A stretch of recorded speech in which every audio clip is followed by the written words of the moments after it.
So I would say this is sort of an odd collaboration, but it's really not. Yema are a French watchmaker, Kavinsky a musician that is French. He's kind of popular for a bunch of different songs, but the only song that I'm really familiar with is Night Call. It was actually used in a film in 2010. I think it was called Drive with Ryan Gosling and Christina Hendrick, who obviously, from the inflection in my voice, you can see I am pretty fond of. And the packaging, they said that there are two different versions. There's one version that comes essentially just like this. So you get this pouch, you get this pouch, the leather warranty card. This is just a booklet, and that's it. So the leather warranty card, I think, is still in here. It's right here. That's pretty much what they give you with most of their watches. The pouch that it comes with has Kavinsky on here. It's just printed on, Yema logo right there in a metal. Open this up. Of course, you have a watch inside. I believe this is the ion-plated version. I believe it's ion-plated.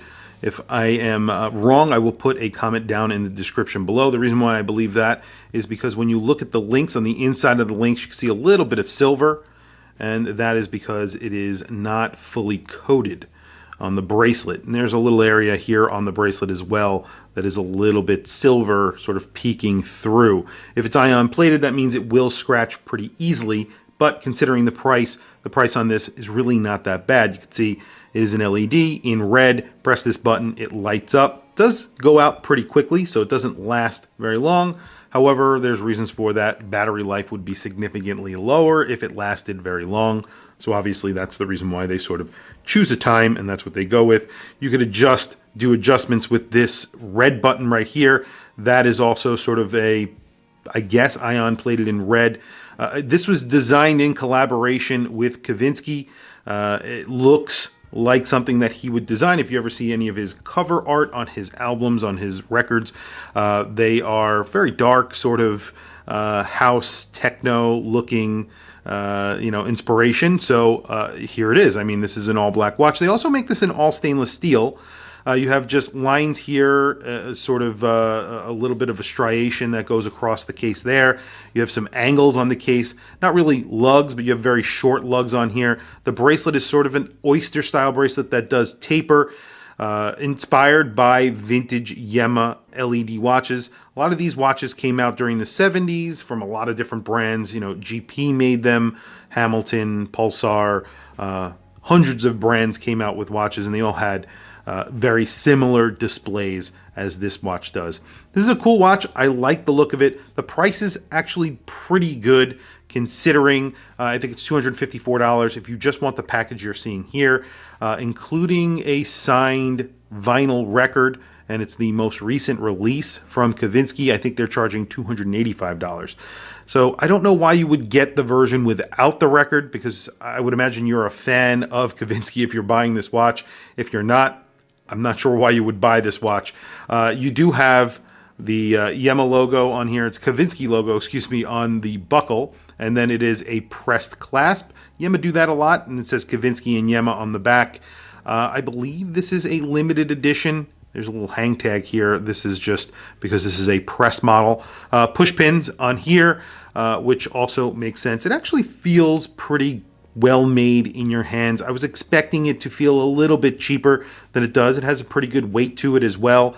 Does it feel as nice as maybe a Pulsar or Hamilton Pulsar? No. But again, it's not a $1,000 watch. So recently, I think they came out with a Neo version, a Matrix version. That was very expensive. This is sort of like that at a more affordable price. So it's a collaboration as well. Pretty cool.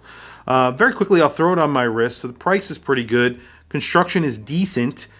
Pressed case back, snapped on, ion plated. All of that considered, I think the collaboration is cool. You have to like this sort of thing. Otherwise, it's really not going to be very interesting.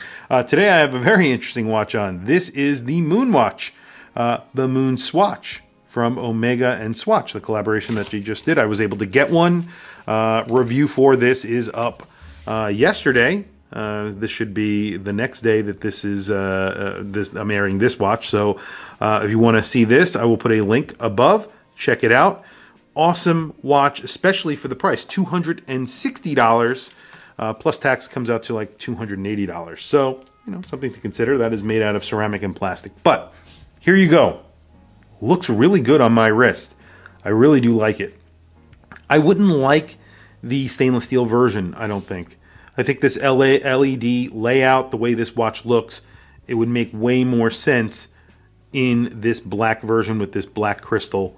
It looks really good. Everything matches. And then just a little red accent there, and then, of course, the LED. The only thing, as I said, with these LED watches is I wish they would stay on longer, because this is really a very short period of time, and it just, you know, gives you just enough time to tell the time, and then it goes off, which is annoying. You know, let me do quick dimensions. Actually, I did not do dimensions. I'm going to do that quickly, and then we'll wrap up the video because obviously no lume. This is an LED watch, so it is a 35.6 millimeter watch. The lug to lug is actually pretty big because of the effective lug to lug, which is 52 millimeters, but if you measure it at the actual case, it's around 41.5 millimeters. Thickness on here is 10 millimeters thick, which is respectable considering the components and that it's made with an LED. The bracelet, not that fluid. I've actually seen it kink up a few times, but it doesn't stay that way. But you can see it's not an extremely fluid bracelet, but then again, it's not an extremely expensive watch. Again, so it was around 35 millimeters on my 7.5 inch wrist. And there you go. Anyway, LED looks good when it's on. When it's off, it looks very sleek. I just wish it would stay on longer. That's just I would say that's my biggest complaint about this watch, besides ion plating, which I don't love.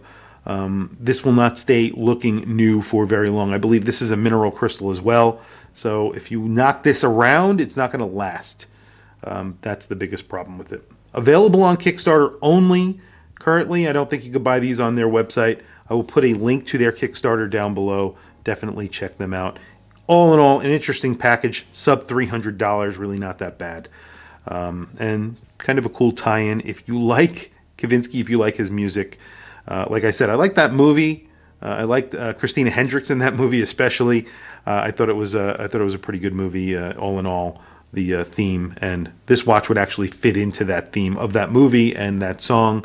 Pretty cool. Anyway, tell me what you guys think down in the comments below. I want to hear from you guys. Please also don't forget to like and subscribe. Hit that bell icon. It is super helpful for the channel, and I very much appreciate it. Please follow me on Instagram. My Instagram is WatchChrisBlog. I have links in the description. Those links are to Amazon. If you click those links and buy anything, it helps support the channel. It doesn't cost you anything extra. However, I very much appreciate it. Anyway, thank you for logging on. I'll catch you guys in the next video.